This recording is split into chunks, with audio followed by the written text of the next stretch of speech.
As you say, the pivot to patience after the the expectations late last year that we were going to get another 2, if not 3 rate rises from the Fed has swiftly turned into something of a roller coaster through the early part of this year, and obviously much more dovish sentiment, and that 10-year Treasury from 325 down to 266 or whatever this morning.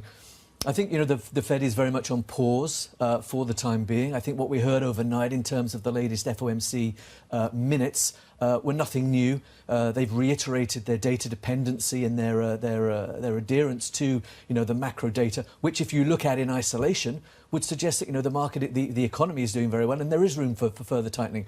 But against the backdrop of all the global uncertainties, then I think perhaps we need to see more data. We need to see consistently strong data before we start to price in another rate rise before the end of the year. But it is going to be perhaps just the one now at most, rather than the 2 or 3 that many people were sort of hawkishly expecting. And the Fed certainly didn't shy away from a number of those risks that markets are also trying to digest and interpret right now. How do you think this will play out, though, also as it relates to the balance sheet?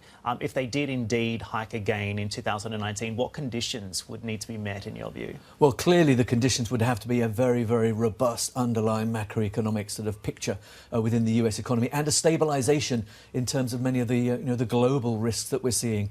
US, China, trade negotiations, some form of negotiated settlement there. We can talk about that at some stage, I'm sure. Brexit, a smooth Brexit would help to ease sort of global concerns. It's not just about the UK and Europe. These would be preconditions for the Fed to be able to shift back into its tightening stance, which is clearly biased to do, but it has to be based on underlying fundamental data. Hey everybody, it's Hadley Gamble from our new CNBC Middle East Bureau in Abu Dhabi. Thanks for stopping by. Now, to watch more, you can try one of the videos that just popped up on your screen. And don't forget to subscribe.